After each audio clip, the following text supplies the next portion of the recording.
আর অবশ্যই বড় প্রশ্ন নিয়ে শুরু করবো তার ডিবেট, যে ডাকাতির কিনারা আর কবে, আর কতটা দিন লাগবে ডাকাতির কিনারা করতে।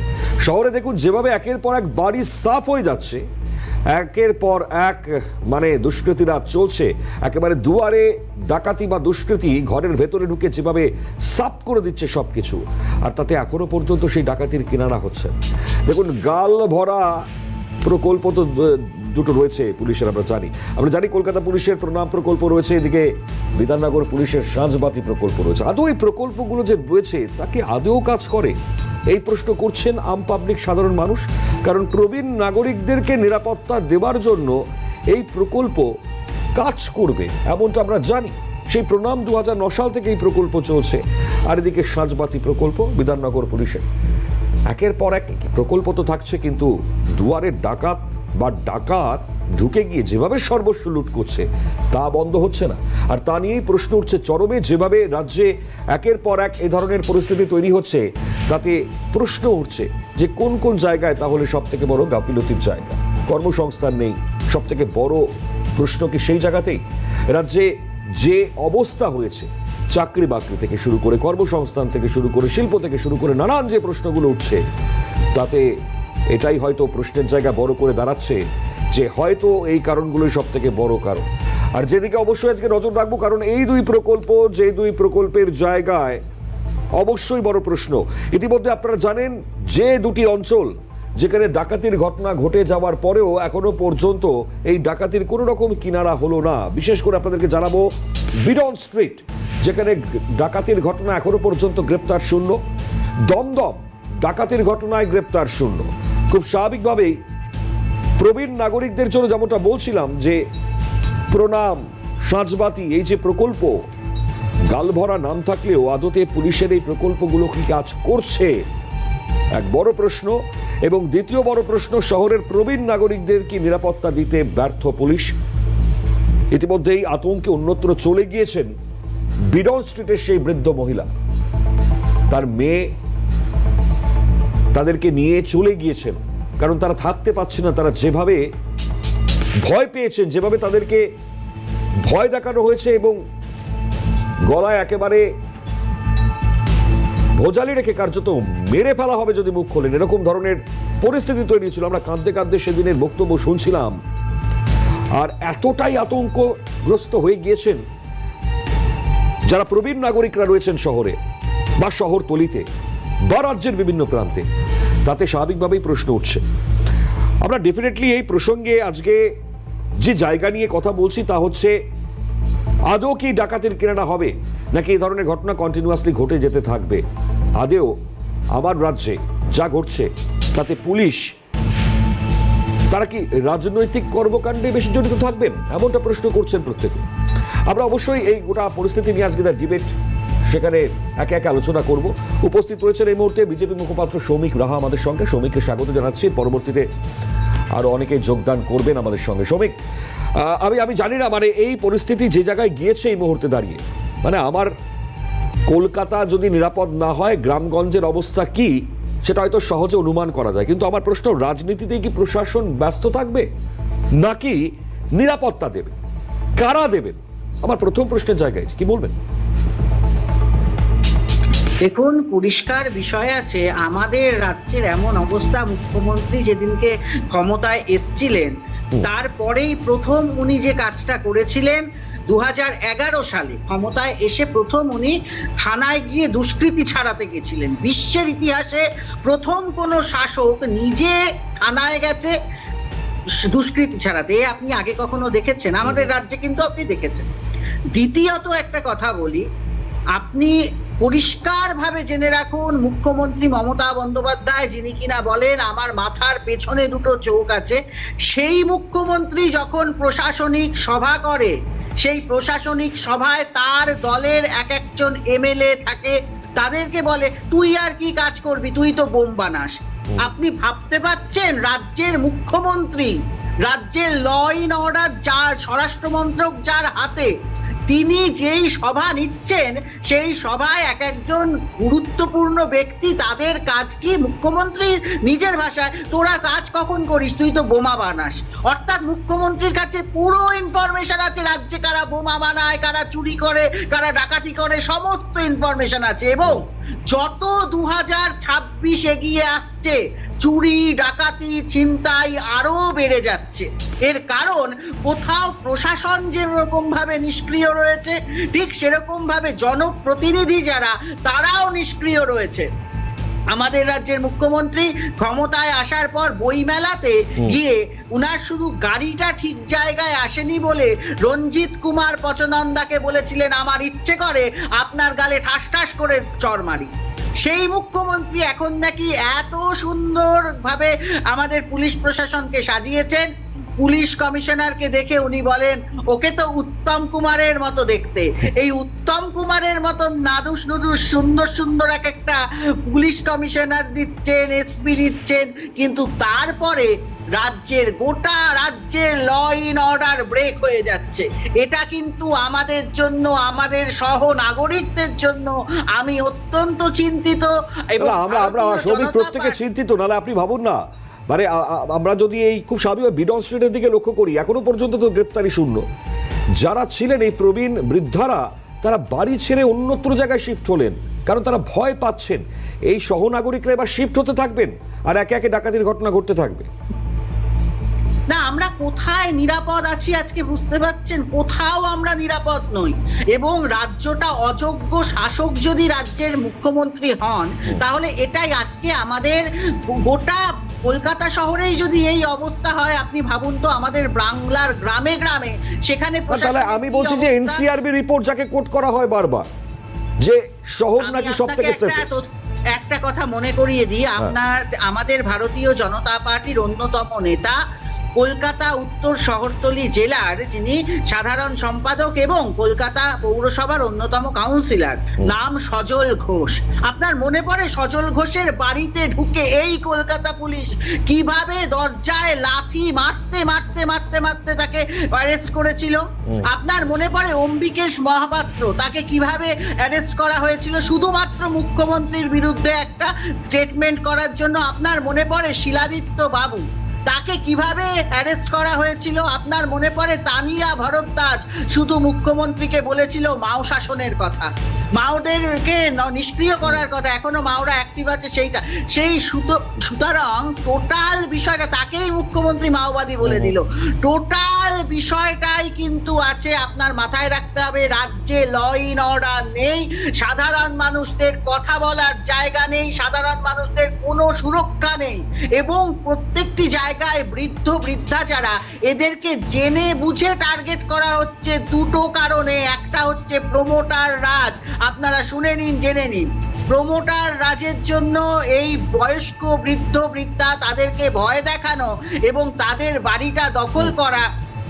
এবং আগামী 26-এর পর 27 সাল আসছে, 5 বছরের ওদের এই যারা দখলদারি রাজনীতি করে যারা কাউন্সিলরে বসেছে, এক একটা টিকিটের বিনিময়ে বহু মোটা মূল্য, অর্থাৎ কোটি কোটি টাকার বিনিময়ে এক একটা টিকিট পেয়েছে এরা নির্বাচিত কাউন্সিলর কেউ নয়, গোটা বাংলা জুড়ে ভোট হয়নি, প্রহসন হয়েছে মাত্র। তাহলে আমি বলবো মানে এই জায়গাতে সেই রাজনীতি ঢুকছে, মানে পুলিশ যদি রাজনীতির কাজ নিয়ে ব্যস্ত থাকেন বলে অভিযোগ। রাজনীতিকরণ, আমি আপনাকে বুঝিয়ে দিই, এক একটা কাউন্সিলরকে মোটা কোটি কোটি টাকা জোগাড়। তাহলে এই প্রকল্পগুলো কি কারণে? কোনো প্রকল্প না, এই প্রণাম প্রকল্প কি কারণে? সাজবাতি প্রকল্প কি কারণে? আমি আপনাকে বলছি, এইসব প্রকল্প ছাড়ুন, সব থেকে বড় প্রকল্প নাকি যেটা বলেছিল দিদিকে বলো, এখন হয়ে গেছে দিদিকে ভোলো। এখন কোনো শোনেন কেউ? এই যে এই বৃদ্ধ বৃদ্ধারা, এরা দিদিকে বলতে ফোন করতে পাচ্ছেন না কেন? ফোন করে সুরাহা পাচ্ছেন না কেন? তার কারণ দিদিকে ভোলো। গোটা মানুষ বলছে, বাংলার মানুষ বলছে দিদিকে ভোলার সময় হয়ে গেছে। টোটালটাই মানুষকে ধাপ্পাবাজি দিয়ে আজকে এরা ক্ষমতায় এসছে। টোটাল বিষয়টাই কনফিউজিং একটা ক্যারেক্টার মমতা বন্দ্যোপাধ্যায়, শুধুমাত্র ভোটের স্বার্থে। এবং আমি যেটা বলছিলাম আপনাদের, এই কোটি কোটি টাকার জোগাড় দিচ্ছে কিন্তু এই কাউন্সিলরদেরকে টিকিট নেওয়ার জন্য যে টাকাটা দিতে হচ্ছে এই প্রমোটাররা। এই প্রমোটারদের থামানোর ক্ষমতা এখন মানে একেবারে সৌভিক, মানে আপনি যেটা বলছেন আমি একটুখানি আপনাকে সঙ্গে রাখছি। আর এটা কতটা বড় লজ্জার যেখানে ডাকাতির মতন ঘটনা ঘটে গেল বিডন স্ট্রিটে, যেখানে পুলিশ নিরাপত্তা দেবেন এত বড় ঘটনা ঘটে যাওয়ার পরেও কিন্তু নিরাপত্তার অভাব বোধ করে সেই বৃদ্ধারা তারা চলে গেলেন অন্যত্র। মানে তাদেরকে, তার পরিবারে তার মেয়ে তাকে নিয়ে চলে গেলেন অন্য রাজ্যে, অন্য প্রান্তে। তাহলে ভাবুন কতটা বড় লজ্জার কি অবস্থা। যে জায়গায় আশ্বস্ত করার কথা, যে জায়গায় পুলিশ আশ্বস্ত করবেন, সেই আশ্বস্ততা তো ছেড়েই দিন। এতটা বড় লজ্জার যে তারা অন্যত্র এই রাজ্য ছেড়ে অন্য রাজ্যে চলে গেলেন। আমি খুব স্বাভাবিকভাবেই মানে পরিস্থিতির সম্বন্ধে জানবার চেষ্টা করবো। অভিরূপা রয়েছেন আমাদের সঙ্গে, আমাদের প্রতিনিধি, একটু চলে যাওয়ার চেষ্টা করি অভিরূপার কাছে। অভিরূপা, কতটা লজ্জার এই ছবি, কি বলছেন পরিবারের প্রত্যেকে? দেখো, বিডন স্ট্রিটে ডাকাতির ঘটনা বেশ কয়েকদিন আগে ঘটে এবং যেটা এখনো পর্যন্ত পুলিশ সূত্রে খবর যে এই ঘটনায় এখনো কোনো গ্রেপ্তারি বা আটক কাউকেই করতে তারা সম্ভব হয়নি, বা এখনো পর্যন্ত কাউকে চিহ্নিতকরণ করাও সম্ভব হয়নি। ফলে যেটা খবর আসছে যে ওই বৃদ্ধা তাকে তার মেয়ে নিয়ে ব্যাঙ্গালোরে পাড়ি দিয়েছেন। এবার এখানে একটা স্বভাবতই প্রশ্ন উঠছে যে কেন তিনি ব্যাঙ্গালোরে পাড়ি দিলেন? তাহলে কি সত্যি সের উপর আস্থা হারাচ্ছে শহরবাসী, যেখানে বিডন স্ট্রিটের মতো এত গুরুত্বপূর্ণ জনবহুল এলাকায় ডাকাতির ঘটনা ঘটলো এবং এতগুলো দিন পেরিয়ে গেল, এলাকায় সিসিটিভি ফুটেজ রয়েছে, তারপরেও পুলিশের তরফ থেকে কেন কোনো রকম ডিটেকশন করা সম্ভব হলো না? এবং একাকী বৃদ্ধার পরিবারের সদস্যরা তারা এখনো এই আতঙ্কেই ভুগছেন যে যেহেতু এখনো পর্যন্ত পুলিশ কাউকে ডিটেক্ট করতে পারেনি, ফলে আগামী দিনে কোন রকম আর্জ থেকেই ফের বাড়িতে আক্রমণ বা হামলা হবে কিনা এই আশঙ্কা তারা করছেন। এবং সেই জন্যই মূলত আপাতত ভাবে ওই বৃদ্ধার মেয়ে ওই বৃদ্ধাকে নিয়ে ব্যাঙ্গালোরে পাড়ি দিয়েছে। ফলে শহরবাসীর নিরাপত্তা নিয়ে তো স্বভাবতই প্রশ্ন থাকছে এবং পুলিশের ভূমিকা নিয়েও প্রশ্ন থাকছে। ধন্যবাদ অভিরূপা সাহা ছিলেন টেলিফোন দেন আমাদের প্রতিনিধি। খুব স্বাভাবিকভাবে দেখুন এই হচ্ছে অবস্থা। আবারও বলছি, যে প্রকল্পগুলোর নাম আবারও বলছি আমি, প্রণাম 2009 সাল থেকে, সাঁঝবাতি, বিধাননগর পুলিশের, এই দুই প্রকল্পের মেন মোটিভ হচ্ছে প্রবীণ নাগরিকদের নিরাপত্তা দেবে, নিরাপত্তা প্রদান করবে। তাহলে এই গালভরা প্রকল্পই রয়েছে, বাস্তবে এর কি আদৌ কোনো রকম কোনো অ্যাকসেপ্টেন্স রয়েছে? এই প্রশ্ন সব থেকে বড় প্রশ্ন। নজরুল ইসলাম, প্রাক্তন পুলিশ কর্তা, প্রাক্তন আইপিএস, তিনি যোগ দিয়েছেন, স্যারকে স্বাগত জানাবো। এবং একই সঙ্গে অরিজিৎ কাঞ্জিলাল, রাজনৈতিক নেতা, তিনিও রয়েছেন আমাদের সঙ্গে। অরিজিৎ বাবু, আপনাকে স্বাগত জানাবো। আমি নজরুল বাবুর কাছে আসি। নজরুল বাবু, কতটা বড় লজ্জার দিন। বিডন স্ট্রিটের ঘটনা, এমনিতেই তো ডাকাতিতে গ্রেপ্তারির খবর আমরা পাচ্ছি, একজনকে এখনো পর্যন্ত কাউকে গ্রেপ্তার করতে পারলো না পুলিশ। আর এই বৃদ্ধারা তারা অন্যত্র চলে গেলেন এই রাজ্য ছেড়ে, পুলিশ নিরাপত্তা দিতে ব্যর্থ হলো বলে। কি বলবেন, কি করা উচিত ছিল পুলিশের, আর কি করলেন না পুলিশ? দেখুন, কলকাতা পুলিশে আমি অনেকদিন কাজ করেছি, ডিডিও ছিলাম, অর্থাৎ এখন যেটা ক্রাইম বেঞ্চ আছে, ডিটেকটিভ ডিপার্টমেন্টের প্রধান হিসেবে কাজ করেছি। তো সেখানে নিচের দিকে যে পুলিশ অফিসাররা আছেন, এসি বলুন, ইন্সপেক্টর বলুন, সাব ইন্সপেক্টর বলুন, এমনকি কনস্টেবলরা তাদের কাজটা খুব ভালো করে বোঝেন, আমি সেটাই দেখেছিলাম। এবং আমি এখনো বিশ্বাস করি যে তারা এখনো কাজটা বোঝেন। আমাদের সিনিয়র অফিসার যারা এখন আছেন, তারা যদি তাদেরকে একটু ভালোভাবে পরিচালনা করেন, আমি নিশ্চিত যে এই যে ডাকাত দল, এদেরকে খুব তাড়াতাড়ি ধরে ফেলা যাবে এবং এরকম ডাকাতি বন্ধ করা যাবে।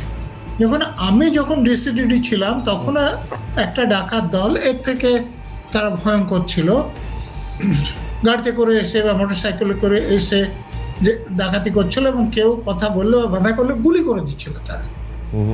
কিন্তু সেই ডাকাত দলকেও আমরা ধরতে পেরেছি। আমরা প্রথমে যারা তাদেরকে দেখেছিল তাদের বর্ণনা অনুসারে, আমাদের যে পুলিশের মানে বর্ণনা শুনে ছবি এঁকে দিতে পারে এরকম লোক আছে এক্সপার্ট আমাদের, আশা করি এখনো আছে, আমার সময় তো ছিল। আচ্ছা, তো তাদের দিয়ে আমরা ছবি আঁকিয়েছিলাম। তারপরে ধরুন যে আমাদের বিভিন্ন সময় যেসব লোকদের, অপরাধীদের অ্যারেস্ট করা হয়, তাদের ছবি তুলে রাখা হয়, তাদের ফিঙ্গারপ্রিন্ট নিয়ে রাখা হয়, আইন আছে এর জন্য। তো আমরা আমাদের কলকাতা পুলিশ এলাকার বাইরে থেকেও অন্যান্য জেলাও যে অপরাধীরা ধরা পড়েছিল তাদের ছবি এনে ওই যারা দেখেছিলেন অপরাধীদের তাদের দেখিয়েছিলাম। এবং দেখবেন যে এই ডাকাতির কেসে উত্তর 24 পরগনার একজন ছিনতাইকারীকে শনাক্ত করেছিল একজন যে এই লোকটা ছিল। আচ্ছা, এরপরে কিন্তু দেখা যায় যে এই শনাক্তকরণটা একদম ঠিক ছিল। আমরা পুরো গ্যাংটাকে শনাক্ত করতে পারি এবং তাদেরকে আমাদের কলকাতা পুলিশের এলাকার বাইরে গিয়ে তাদেরকে ধরতেও পারি। তাতে আমাদের একজন সাব ইন্সপেক্টর গুলি লেগেছিল এবং যে ওয়াহিদ আকুঞ্জি মূল ডাকাত ছিল তাকে 6টা গুলি লেগেছিল। আমরা কিন্তু ধরেছিলাম এবং তারপর পুরো গ্যাংটা যখন বাস্ট হলো ডাকাতি একদম পুরোপুরি বন্ধ হয়ে গেল। আমি আশা করবো এখন যারা ওখানে আছেন তারা এরকম ভাবে ডাকাতটাকে না, আমি বলছি যে নজরুলবাবু ঘটনা ঘটার পর তদন্ত হয়, আমি ঠিক আছে এটা একটা পার্ট, কিন্তু আমি বলছি প্রবীণ নাগরিকদের নিরাপত্তা দেওয়ার জন্য তো প্রকল্প রয়েছে। আমি আবারও বলছি প্রণাম রয়েছে কলকাতা পুলিশের, বিধাননগরের রয়েছে সেই জায়গায় সাঁচবাদী, তাহলে এই প্রকল্পগুলো গাল ভরা নাম, বাস্তবে রূপায়ণ আছে কিছু? দেখুন, বাস্তবে যে কিছু নেই তা আমি বলবো না, আচ্ছা, কিন্তু এখন স্বাস্থ্য ব্যবস্থার উন্নতির ফলে লোক অনেক দিন বাঁচছে। ফলে 60 বছর, 70 বছর, 80 বছর, 85 বছরের লোক আপনি পাবেন বিভিন্ন জায়গায়। তো তাদের যে সংখ্যা, আমাদের কলকাতা পুলিশের বলুন, রাজ্য পুলিশের বলুন, একই তো পদসংখ্যা কম, তারপরে আবার যেসব পদগুলো খালি হয়েছে সেগুলো পূরণ করা হয়। অতএব যে যত কম সংখ্যক পুলিশ আছে তা নিয়ে এই প্রণাম বা সাজবাদী খুব সফলভাবে করা যাবে এটা আমার মনে হয় না। ঠিক, এবং সফল হতে গেলে কিন্তু ওই গ্যাং বাস্ট করতে হবে, তাহলে বন্ধ হবে। আচ্ছা চলুন, মানে আমি বলছি, আমি আসছি আরো বিস্তারিত, মানে যারা প্রকল্পের আওতাধীন রয়েছেন তারাই নিরাপত্তা পাবেন, যারা বাইরে থাকবেন তাহলে কি তারা নিরাপত্তা পাবেন না, এই প্রশ্নটা থাকছে। আমি খুব স্বাভাবিকভাবে অরিজিৎ বাবুর কাছে আসবো, তার আগে আমাকে একটা বিরতি নিতে হবে। আমার প্রশ্ন থাকবে এই জায়গা থেকে, সৌমিক বলছিলেন যে রাজনীতি করতেই ব্যস্ত পুলিশ, তাহলে নিরাপত্তা সাধারণ মানুষকে দেবেন কোথায়? এই প্রশ্ন রাখবো একটা দ্রুত বিরতির পর, ফিরে এসে সঙ্গে থাকবে। ফিরলাম বিরতির পর, সময় নষ্ট করবো না, সরাসরি যাবো অরিজিৎ বাবুর কাছে। অরিজিৎ বাবু, আমরা রাজ্য সরকারের বহু প্রকল্প দেখি, ভোটের স্বার্থে সাধারণ মানুষের হয়ে প্রচারের জন্য সেটাকে একেবারে হাইলাইট করা হয়, কিন্তু এই প্রকল্পগুলো আছে অনেক মানুষ হয়তো জানেনও না। আমি বলছি সাজবাতি ধরুন, প্রণাম বলুন, এগুলো হাইলাইট হয় না, অথচ আছে। এখন প্রশ্ন হচ্ছে প্রবীণ নাগরিকদের নিরাপত্তা দেবেন কি? এই প্রকল্পে আওতাধীন অনেকেই রয়েছেন যারা নিরাপত্তা পান বলে আমি জানি না আদৌ পান কিনা, নজরুল সাহেব বলছিলেন, কিন্তু আমি বলছি যে আলটিমেটাম গাল ভরা নাম, বাস্তব রূপায়ণ আছে। দেখুন, আমিও এই প্রকল্পের বিষয় নিয়ে পুরোপুরি ওয়াকিবহাল ছিলাম না। কালকেই কিছুটা জানতে পারলাম আপনাদের সংবাদ মাধ্যমের ইয়ে থেকে, যেটা জানি না সেটা অস্বীকার করতে কোনো মানে দ্বিধাবোধ করি না। তবে বলবো যে পুলিশের এই তৎপরতা খুবই কম, শুধু দমদম নয়, বিভিন্ন জায়গায় উত্তর 24 পরগনা থেকে শুরু করে দক্ষিণ 24 পরগনায় যেভাবে ডাকাতি বা চুরির কাহিনী যেভাবে রয়েছে, সেখানে পুলিশের তৎপরতা যদি এরকম ভাবে চলতে থাকে, কোনো মানুষই ঘরে বসে সিকিউরিটি ফিল করবে না। তাদেরকে এরকম বাস্তবমুখী হতে হবে এবং সমস্যায় পড়তে হবে। অনেক সময় আমাদের বৃদ্ধার মৃত্যুও দেখেছে কোনো জায়গায়, বয়স্ক লোকের। আগে সল্টলেকের একটা ঘটনা হয়তো আপনাদের মনে আছে, সেখানেও দেখেছি তৎপরতা আমরা দেখি। তো পুলিশ যতক্ষণ না তৎপর হবে বা তারা সচেতন হবে, ততক্ষণ এরকম ঘটনা ঘটতেই থাকবে। কখনো দেখবেন, যেটা হচ্ছে নজরুল সাহেব ঘটনাটা বললো, আমি বিভিন্ন তদন্ত ক্ষেত্রে দেখেছি, যারা পুলিশরা যখন তদন্ত করতে আছে, স্কেচ রিপোর্ট বা প্রথম যে ডিউটি অফিসার আছে তার যে কাহিনীটা থাকে এটা মারাত্মক থাকবে। সে যেন ফিঙ্গারপ্রিন্ট থেকে শুরু করে সব জিনিসগুলো সূক্ষ্মভাবে রাখে, যাতে পরবর্তী অফিসার যে আইও হবে সে যাতে ঠিকভাবে তদন্ত করতে পারে। এখানে সেই সিচুয়েশন যদি ঠিকঠাক ভাবে না থাকে, তদন্ত বাস্তবায়ন হবে না এবং ভালো মতো এগোবে না, এটাই স্বাভাবিক। তো এখানে পুলিশকে পুলিশের হেল্প করতে হবে। পুলিশ রাজনীতি করছে বলে আমি এটা মনে করি না, কারণ পুলিশের সাথে রাজনীতির এই বিষয়ে হয়তো সম্পর্ক থাকবে না, কিন্তু তারা যে তদন্ত ভার নিয়ে যে তদন্তটা কতটা ঠিকভাবে করছে সেটাই দেখার বিষয়। আমাদের এখানে আলোচনা করতে পারি, এটা নিয়ে সমালোচনাও করতে পারি, কিন্তু আমরা তো আর তদন্ত করতে যাবো না। তারা পর্যাপ্ত পরীক্ষা দিয়ে পর্যাপ্ত ভাবে নিজেদেরকে পরিপূর্ণতা দেখিয়ে তারা চাকরিতে যোগ দিয়েছেন, তাদের সেই জায়গাটা ট্রেনিং নিয়েছেন তারা, এবার তারা আরো ভালো মতো জানবেন তারা কিভাবে ট্রেনিং নিয়ে কিভাবে তারা যে জানবে বা কিভাবে তারা ধরবে, সেটা তাদের ব্যাপার।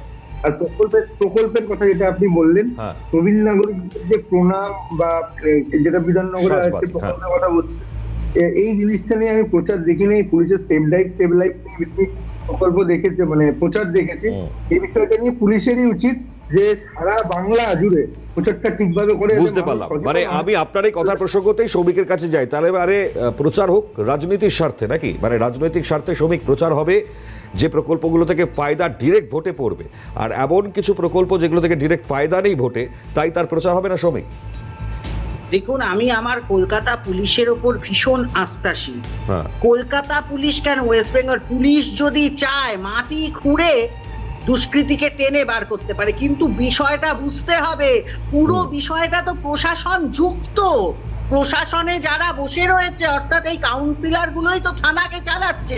পুলিশ এই মুহূর্তে তো আর পুলিশের ভূমিকায় নেই। পুলিশ হচ্ছে এখন খাঁকি তৃণমূল, এবং 1 বছর পরে নির্বাচন আসছে, নির্বাচন করতে টাকা দরকার, নতুন নতুন ফ্ল্যাট তৈরি করতে হবে, তাই জন্যই ডাকাতি, তাই জন্যই এই সমস্ত দুষ্কৃতিরাজ। এই টোটাল বিষয়টা একটা চক্রের মতন করে চলছে। তো পুলিশ আটকাবে কাকে?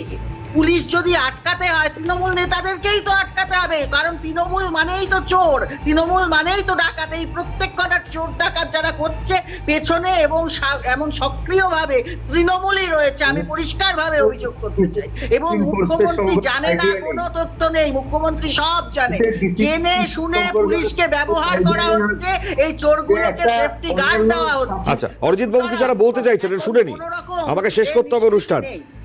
অরিজিৎ বাবু সংক্ষেপে বলুন, নজরুল বাবুর কাছে যাবো। হ্যাঁ, শ্রমিক বাবুর একটু আইডিয়া নিয়ে হয়তো পুলিশ ফোর্স কখনো এরকম রাজনৈতিক ভাবে প্রত্যক্ষ বা পরোক্ষ ভাবে এরকম যুক্ত থাকতে পারেন না। বিভিন্ন সরকারি চাকরি যারা হয়তো কোনো ভুল করে, অনেক আপনার পকেটে রাখুন, আপনি আপনার আইডিয়া, আপনি আইডিয়া কাকে বলছেন? এখন এই নজরুল সাহেবের মতন যারা চলো ঠিক আছে, বুঝতে পেরেছি। আমি নজরুল সাহেবকে দিয়ে শেষ করবার চেষ্টা করবো। বেশ, আমার সময় নেই একদম। নজরুল সাহেবের কাছে আমার প্রশ্ন, বেশ নজরুল সাহেবের কাছে আমার প্রশ্ন হচ্ছে, স্যার আলটিমেট কি করা উচিত ছিল পুলিশের ঠিক এই জায়গায়?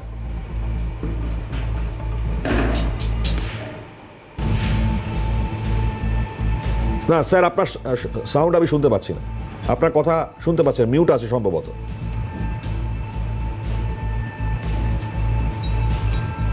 না, প্রথমে তো পুলিশের কাজ প্রিভেনশন, ঠিক, অপরাধটা যাতে নাই হয় সেই ব্যবস্থা করা। হ্যাঁ, আর অপরাধ যদি হয়ে যায়, আমি যেটা বললাম যে পুলিশদের অনেক ট্রেনিং দেওয়া হয়, যার ফলে থেকে এই অপরাধীকে খুঁজে বের করা সম্ভব, যদি পুলিশের লোকেরা আন্তরিকভাবে চান। এখন যদি না চান তাহলে আমি কিছু বলতে পারবো না, কিন্তু আমি আশা করব এই যে ডাকাত দলটা ডাকাতি করছে, আমাদের পুলিশের লোকেরা তাদেরকে খুঁজে বের করবে এবং গ্যাংটাকে বাস্ট করবে। ঠিক, অসংখ্য ধন্যবাদ জানাবো আমি তিনজনকেই, কারণ খুব স্বাভাবিকভাবেই এই পরিস্থিতির মধ্যে দাঁড়িয়ে আমরা আবারও বলছি, আমরা পুলিশের উপর প্রত্যেকেই ভরসা রাখি, আমরা আস্থাশীল, কিন্তু তারপরেও যদি এই ঘটনার কিনারা হতেই এতটা সময় লেগে যায়, বা পুলিশ যদি অ্যাক্টিভভাবে কাজ না করে যে অভিযোগটা প্রত্যেকে করছেন, তাহলে কিন্তু ভয়ঙ্কর পরিস্থিতি তৈরি হবে। আপাতত দ্য ডিবেট এখানে শেষ করছি। অন্যান্য সব খবরের জন্য আপনাদের নজরটা সিএন।